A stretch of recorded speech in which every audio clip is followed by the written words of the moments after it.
हम oscillation chapter का पहला लेक्चर डिस्कस कर रहे हैं। ऑसिलेशंस में सिंपल हार्मोनिक मोशन आता है, तो हम सिंपल हार्मोनिक मोशन के बारे में डिटेल में स्टडी करेंगे, लेकिन उससे पहले हम कुछ टॉपिक डिस्कस कर लेते हैं। तो आज का मेरा चैप्टर है ऑसिलेशन।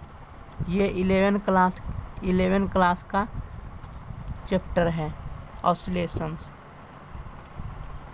तो इसमें कुछ जैसे कि टॉपिक क्या आता है, पहला टॉपिक आता है, दरअसल मुझे पढ़ना है सिंपल हार्मोनिक मोशन के बारे में डिटेल में, इसीलिए मैंने इसे लिखा नहीं है कि सिंपल हार्मोनिक मोशन के बारे में डिटेल में पढ़ना है। तो ऑसिलेशन चैप्टर में पहला टॉपिक है पीरियोडिक मोशन। पीरियोडिक मोशन, इसका डेफिनेशन क्या होगा कि पीरियोडिक मोशन किसे कहते हैं, इसका डेफिनेशन हम किस तरह से लिखेंगे कि सबसे पहले हम एग्जाम्पल से समझते हैं, क्योंकि प्रैक्टिकली से ही हम उसी से समझ करके सभी साइंटिस्ट क्या करते हैं, डेफिनेशन बनाते हैं। तो हम समझते हैं प्रैक्टिकली। जैसे कि मान लेते हैं यहाँ पर ये सन जो है कि फिक्स है, वो अपने ऑर्बिट पर फिक्स है, ये तो मूव नहीं करता, सन है। लेकिन जितना भी ये सारा प्लेनेट है, अर्थ है, ये सब क्या मान लो सपोज दैट ये अर्थ है ई, तो ये कहता है कि ये चारों तरफ सन के चारों ओर क्या करता है, वो अपना चक्कर लगाता रहता है।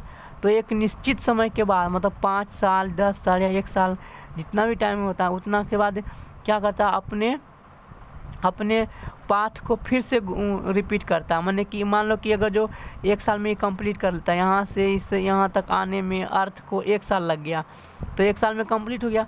फिर ये दूसरा साल इस तरह से जाएगा, फिर दूसरा साल कंप्लीट होगा तो यहाँ पर पहुँच जाएगा। इस तरह से क्या हो रहा है कि एक पीरियड में पीरियड क्या है, 1 साल का टाइम है, तो एक साल के टाइम में क्या करता है, ये रिपीट करता है। इसी तरह से अर्थ ही नहीं, और भी प्लेनेट है, जैसे सैटर्न हो गया, यूरेनस हो गया, ये सब सारा क्या प्लेनेट है, वो क्या करता है कि पीरियोडिक मोशन करता है। तो ये सब एग्जाम्पल से समझ में आ गया होगा कि पीरियोडिक मोशन किसे कहते हैं। एग्जाम्पल के लिए ले लेते हैं कि मान लेते हैं कि एक रेक्टेंगुलर पाथ है, ये यहाँ पर एक आदमी है, जैसे कि नाम उसका एक लड़का है, राम है। तो राम पर मतलब कि अपनी चाल से चलता है कुछ स्पीड से, और वो प्रति मतलब 5 घंटा में यहाँ से यहाँ तक आने में 5 घंटा लगाता है, तो एक चक्कर हो गया। फिर वो हमेशा 5 घंटा में ही बार बार यहाँ पर पहुँचता है, मतलब कि एक कंप्लीट पाथ कंप्लीट कर लेता है। तो इस केस में इसका पीरियोडिक टाइम क्या हो गया, 5 घंटा। 5 घंटा में अपना पाथ क्या करता है, कंप्लीट करता है। इसी तरह से हमारे डेली लाइफ में और कुछ है जो क्या करता है, पीरियोडिक मोशन करता है। तो इसका एग्जाम्पल हम लिखेंगे, तो यहाँ पर डिफिनीशन क्या हो जाएगा, ये एग्जाम्पल से हम क्या डिफिनीशन लिख सकते हैं कि अ पार्टिकल या बॉडी, अ पार्टिकल और बॉडी दैट मैंने उसी पार्टिकल या बॉडी का मोशन है ना, लिखेंगे मोशन ऑफ अ पार्टिकल और body that repeats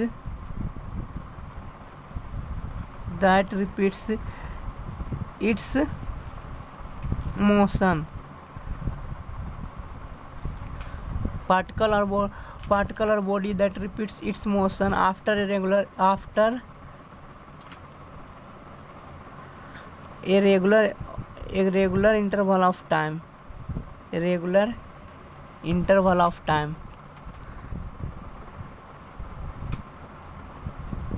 interval of time, एक निश्चित समय के बाद जब पार्टिकल या बॉडी अपने मोशन को रिपीट करता है, तो ऐसे मोशन को क्या कहते हैं, देन सच मोशन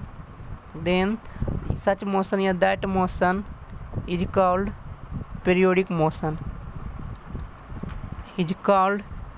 मोशन।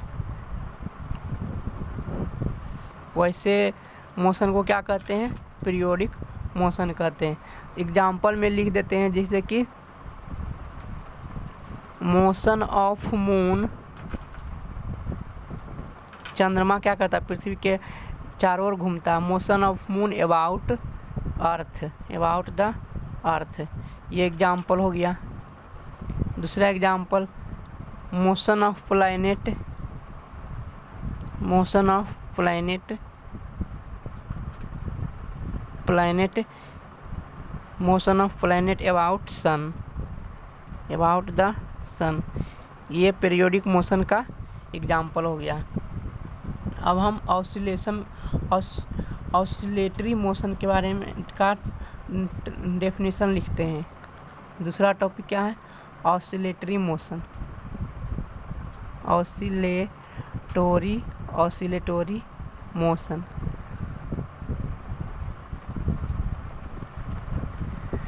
ऑसिलेटरी मोशन में क्या होता है कि इसमें दो कंडीशन सेटिस्फाई होना चाहिए।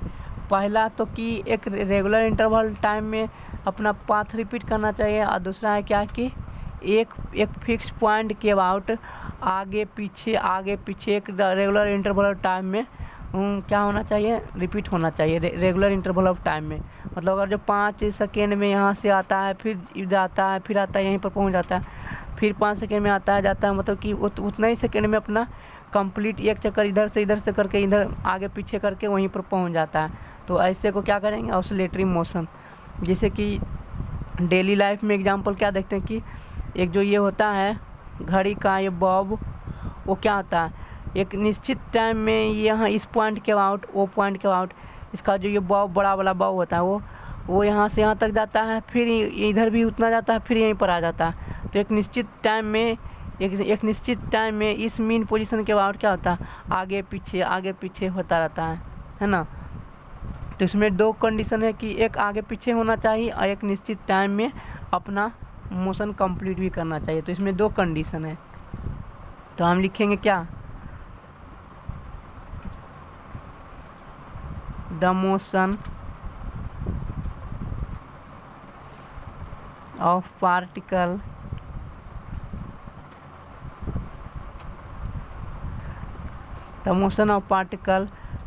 which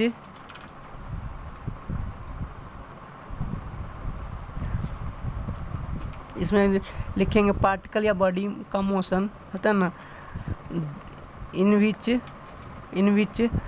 the motion of particle, in which particle क्या करता है कि ऑसिलेट्स करता है। Particle oscillates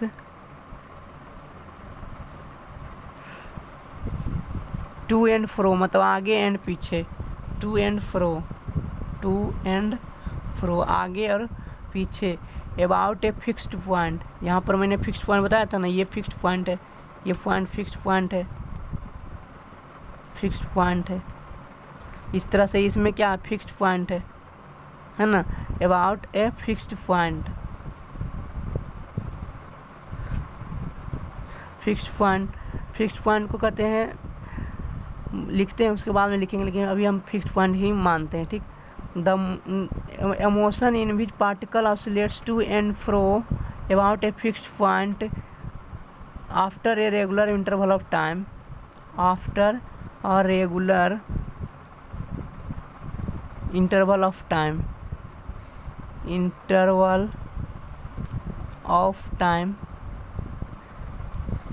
is called oscillatory motion, oscillatory motion है ना। ये मैंने डिफिनीशन लिख दिया ऑसिलेटरी मोशन का। एग्जाम्पल में हो गया simple Bob of simple pendulum, motion of Bob of simple pendulum, motion of Bob of simple pendulum. Simple pendulum में सिंपल पेंडुलम का जो बॉब होता है घड़ी का, वो क्या पीरियोडिक मोशन, ये ऑसिलेटरी मोशन का एग्जाम्पल है। इस बात को ध्यान रखना। और हम जैसे कि हाँ ये फिक्स्ड पॉइंट क्या कहलाता है वो लिख देते हैं। द फिक्स्ड पॉइंट, इसे याद रखना, the fixed point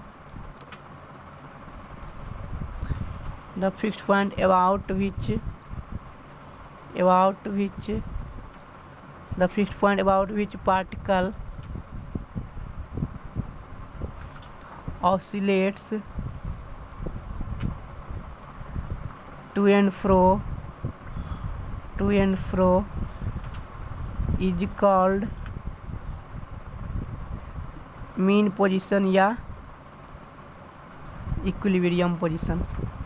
mean position और equilibrium position, equilibrium position.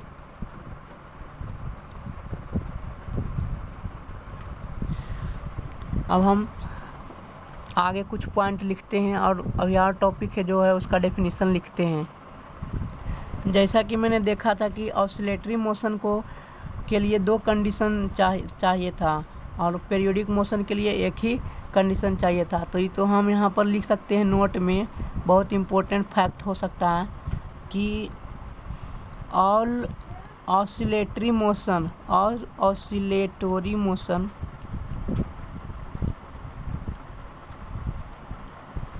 Is a periodic motion. Periodic motion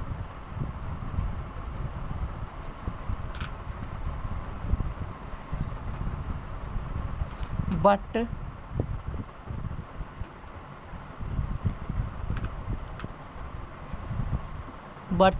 a periodic motion but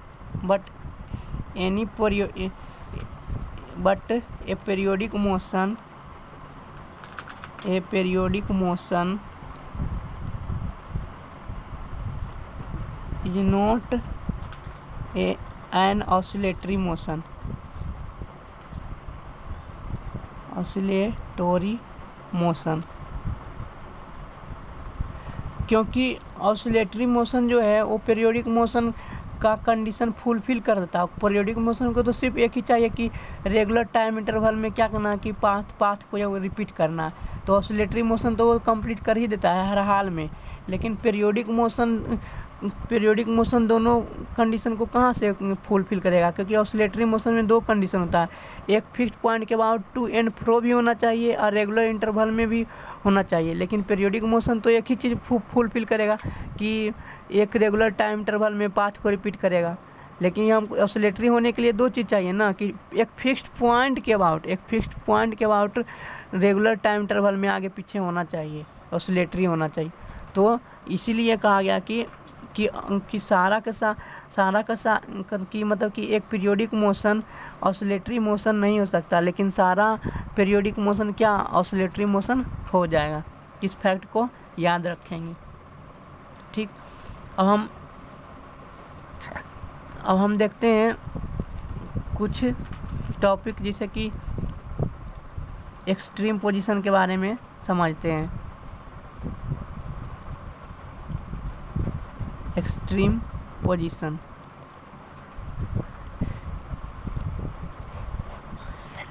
जैसे कि ये फिक्स्ड पॉइंट है, ठीक, फिक्स्ड पॉइंट ओ है, फिक्स्ड पॉइंट। इसके अबाउट पार्टिकल पहले क्या था, पहले इधर जाएगा, इधर जा रहा है, इस इंड पर पहुंच गया, इस इंड पर पहुंचने के बाद फिर ये डायरेक्ट इधर जाएगा और यहाँ तक पहुंच जाएगा, E1 तक पहुंच गया दूसरे एक्सट्रीम पर, फिर वापस में उसी पॉइंट पर आ गया। तो ये कंप्लीट चक्कर हो गया, है ना। इसी तरह से हम समझ सकते हैं कि मतलब O से डायरेक्ट E2 जाएगा, फिर E2 के बाद E1 जाने के बाद फिर बैक O पर आ गया। तो जो E2 और E1 है ये क्या है, ये पॉइंट E1 और E2 पॉइंट जो है वो एक्सट्रीम पॉइंट है। क्या है, एक्सट्रीम पॉइंट है, एक्सट्रीम पॉइंट या पोजीशन है, एक्सट्रीम पोजीशन है। ये जो पॉइंट है वो एक्सट्रीम पोजीशन है, एक्सट्रीम पोजीशन है। तो वही हम लिख सकते हैं कि व्हेन पार्टिकल गोज, लिख सकते हैं ऐसे भी समझ सकते हैं कि पार्टिकल जहाँ पर जाता है वो एक्सट्रीम पोजीशन है। जैसे फिक्स्ड पॉइंट O से डायरेक्ट E2 पर गया, फिर E2 पर जाने के बाद डायरेक्ट E1 पर गया, फिर वापस अपने ही स्थान पर आ गया, मेन पॉइंट फिक्स पॉइंट पर आ गया वो पर। तो क्या है, ये E1 और E2 क्या है, एक्सट्रीम पोजीशन है। इसमें पार्टिकल जो रहता है वो मेन पोजीशन के अबाउट आगे पीछे मतलब क्या ऑसिलेट्स करता रहता है। यही इक्विलिब्रियम पोजीशन, इसे इस इक्विलिब्रियम या मेन पोजीशन के अबाउट क्या करता है, टू एंड फ्रो मोशन करता रहता है। और ये दोनों E1 और E2 क्या एक्सट्रीम पोजीशन हो गया। ठीक, अब हम टाइम पीरियड के डिफिनीशन लिखते हैं।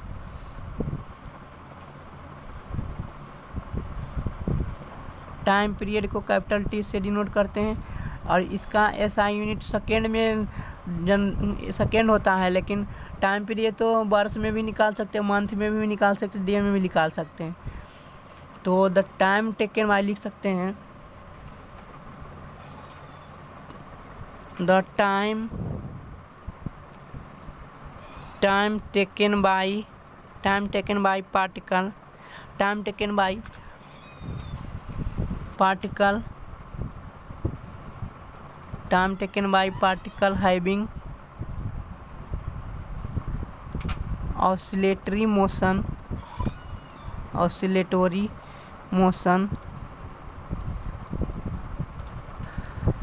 to complete one oscillation,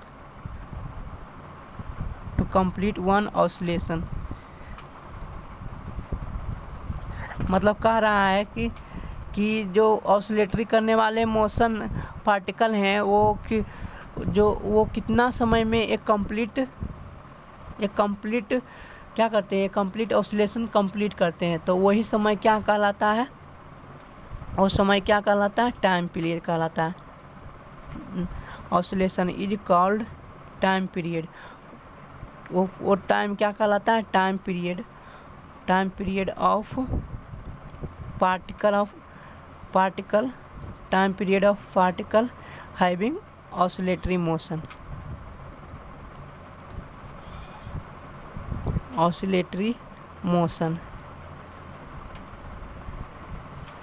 ठीक, इससे ये हो गया।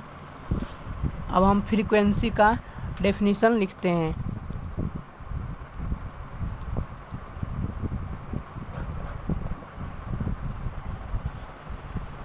इस टाइम पीरियड का दूसरा डेफिनेशन भी हो सकता है कि the time interval after which particle repeats its motion, है ना। तो उसको भी वो that time period, that time is क्या कहलाएगा, जो रेगुलर टाइम इंटरवल होता है वही रेगुलर टाइम इंटरवल क्या टाइम पीरियड हो जाएगा उस ऑसिलेटरी मोशन का। तो वो भी डेफिनेशन है। यहाँ पर हम फ्रीक्वेंसी का डेफिनेशन लिखते हैं। फ्रीक्वेंसी का डेफिनेशन क्या होता है कि number of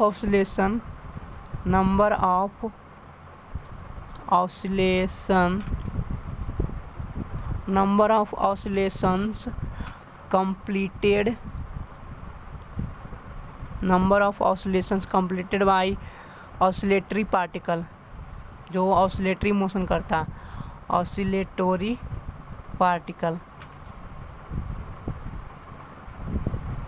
number of oscillations completed by oscillatory particle in 1 second. Condition क्या है, एक ही सेकेंड में होना चाहिए। कितना कंप्लीट दोलन करता है, वही क्या कहलाता है, फ्रीक्वेंसी कहलाता है ना। Is called frequency.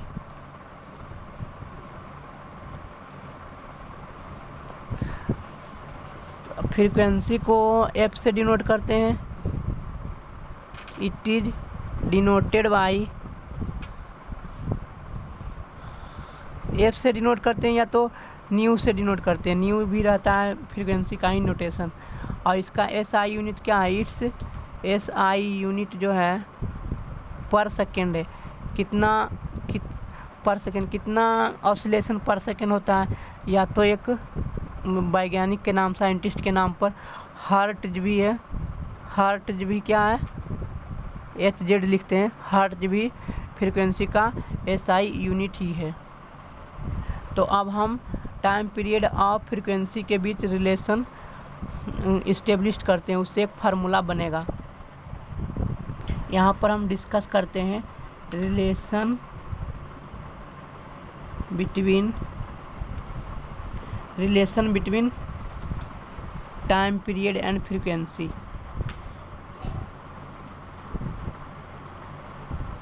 Time period and frequency.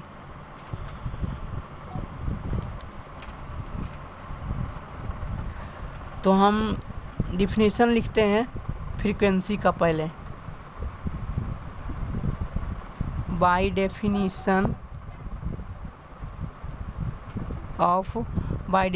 Of frequency. Frequency का डिफिनीशन क्या होता है कि number of oscillation completed by 1 second, है ना, ये होता है। तो हम मान लेते हैं लेट पार्टिकल, कोई पार्टिकल जो है ऑसिलेटरी पार्टिकल है, वो पार्टिकल कंप्लीट्स एफ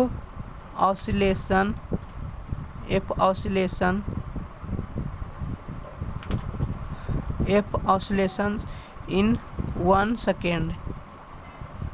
ठीक, ये हो गया।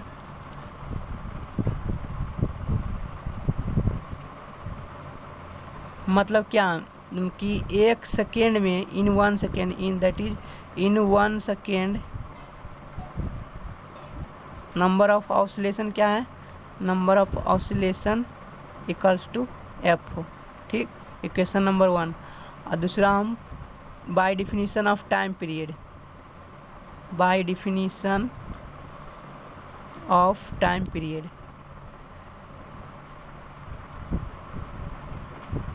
टाइम पीरियड के डिफिनीशन से क्या आता है कि time taken to complete 1 revolution, है ना। तो लेट पार्टिकल टेक्स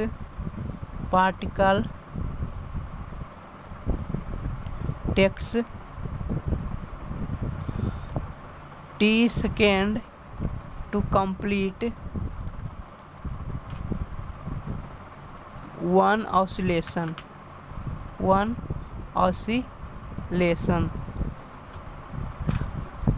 मतलब क्या कि इन 1 सेकेंड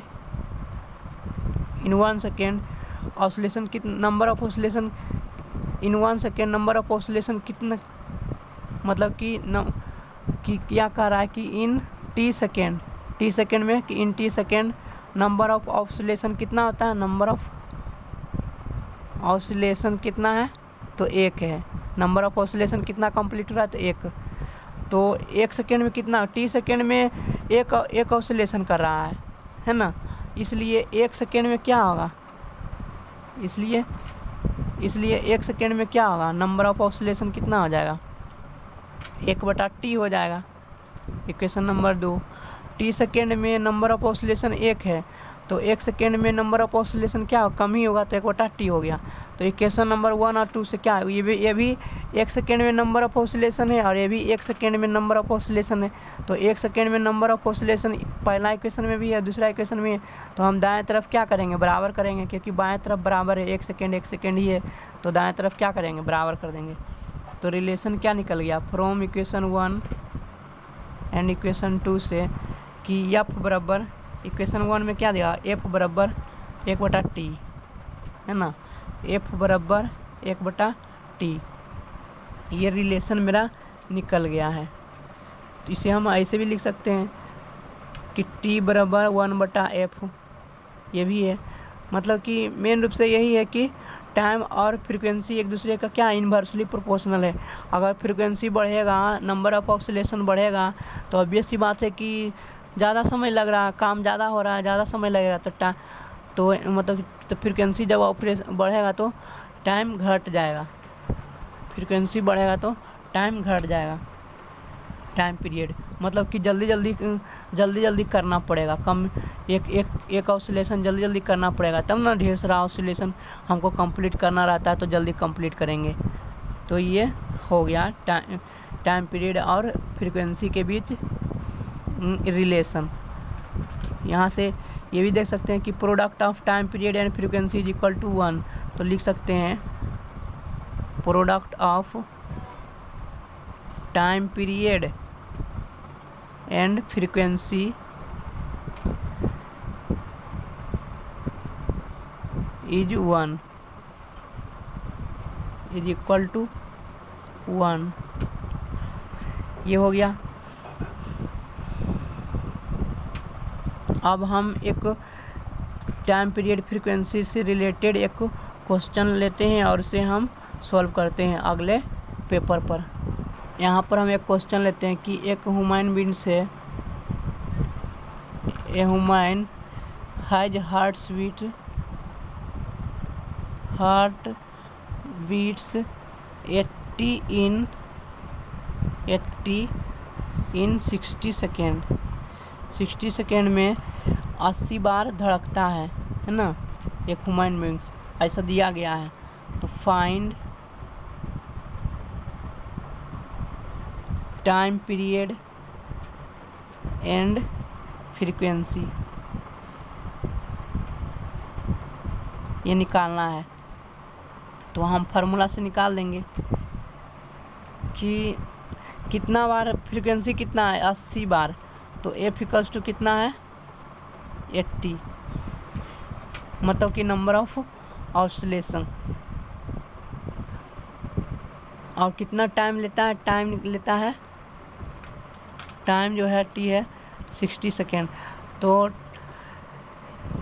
यहाँ पर हम एन कर देते हैं इसे, नंबर ऑफ ऑसिलेशन का मतलब कि हर्ट्ज बीट। हम जानते हैं कि एक सेकेंड में कितना बार अगर क्या होता है कि ऑसिलेट्स करता है तो धड़कता है, तो वो क्या होता है फ्रीक्वेंसी होता है। तो हम लिखेंगे कि चूँकि 80 ऑसिलेशन या 80 हर्ट्ज, पेन ख़त्म हो गया है, कि 80 हर्ट्ज मतलब 80 ऑसिलेशन कंप्लीट किया जाता है इन 60 सेकेंड। तो हमें 1 सेकेंड में निकालना है ना, 1 सेकेंड में निकालेंगे तभी ना, मतलब कि इन 60 सेकेंड हर्ट्ज कितना होता है, मतलब कि कितना बार धड़कता है ऑसिलेशन होता है, हर्ट्ज 80 होता है, ठीक 80 बार होता है, 80 टाइम्स होता है, ठीक है। तो 1 सेकेंड में हमको निकालेंगे तभी ना। तो 1 सेकेंड में क्या होगा, कम बार धड़केगा, तो 80 को डिवाइड कर देंगे 60 से, तो ये क्या निकलेगा फ्रीक्वेंसी निकलेगा। ये क्या निकला फ्रीक्वेंसी। 1 सेकेंड में क्या होता है फिर कितना बार नंबर ऑफ ऑसिलेशन, तो वही क्या था फ्रीक्वेंसी। तो फ्रीक्वेंसी क्या हो जाएगा 4/3 मतलब 1.33 हर्ट्ज। ये हो गया फ्रीक्वेंसी। अब हमको निकालना है क्या टाइम पीरियड, मतलब कि एक ऑसिलेशन कितना समय में किया जाता है ना। टाइम पीरियड हमें निकालना है। तो टाइम पीरियड हम लिखेंगे चूँकि 80 बार किया जाता है, 80 हर्ट्ज किया जाता है कितना 80 चक्कर 60 सेकेंड में, 80 चक्कर 60 सेकेंड में, इसलिए एक हर्ट्ज कितना सेकेंड में करेगा, तो 60 को 80 से डिवाइड कर देंगे, मतलब कि 3/4 सेकेंड, मतलब 7.75 सेकेंड होगा टाइम पीरियड। एक हर्ट्ज को कंप्लीट करने में कितना समय लग रहा है, एक हर्ट्ज को कंप्लीट करने में 75 सेकेंड लग रहा है। तो ये मेरा टाइम पीरियड आ गया आंसर में, टाइम पीरियड। तो यहाँ पर लिखेंगे टाइम पीरियड बराबर 0.5 सेकेंड आंसर। और फ्रीक्वेंसी क्या निकल गया, फ्रीक्वेंसी निकला 1.33, ये फ्रीक्वेंसी हो गया। अब हम डिस्प्लेसमेंट का डेफिनेशन लिखते हैं।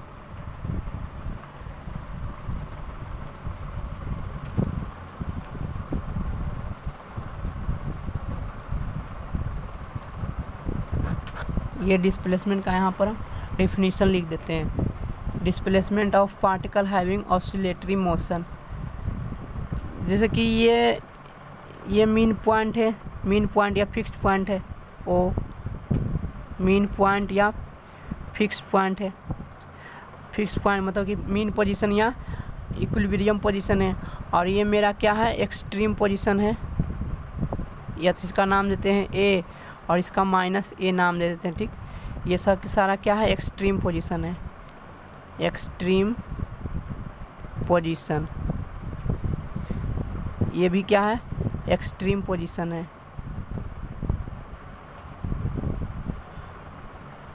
तो जब कह रहा है कि जो पार्टिकल मोशन कर रहा है, मतलब कि ऑसिलेटरी कर रहा है कि इधर से इधर, इधर से इधर, इधर से हो रहा है, तो उसका डिस्प्लेसमेंट का डिफिनीशन क्या होगा कि मीन पोजीशन से जितना डिस्टेंस कवर करेगा इधर की ओर, है ना, कहीं यहाँ इस तरह से जा रहा है, यहाँ पर है या तो यहाँ पर है, कहीं पर तो होगा, तो मीन पोजीशन से जितना दूरी पर रहेगा वही दूरी क्या डिस्प्लेसमेंट कहलाएगा ऑसिलेटरी मोशन का।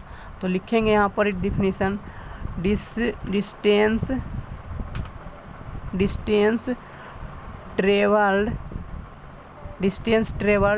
बाय ऑसिलेटरी पार्टिकल, जो ऑसिलेट कर रहा है यहाँ पर कोई particle distance travel by oscillatory particle from mean position, ये मीन पोजीशन है, फिक्स पोजीशन है, उसी से आगे पीछे, इधर भी हो सकता है, नहीं कि नहीं, बाएं तरफ भी हो सकता है, इधर भी होगा, कहीं किसी टाइम टी पर यहाँ पर है, तो यहाँ से यहाँ तक का डिस्टेंस क्या आ जाएगा, डिस्प्लेसमेंट।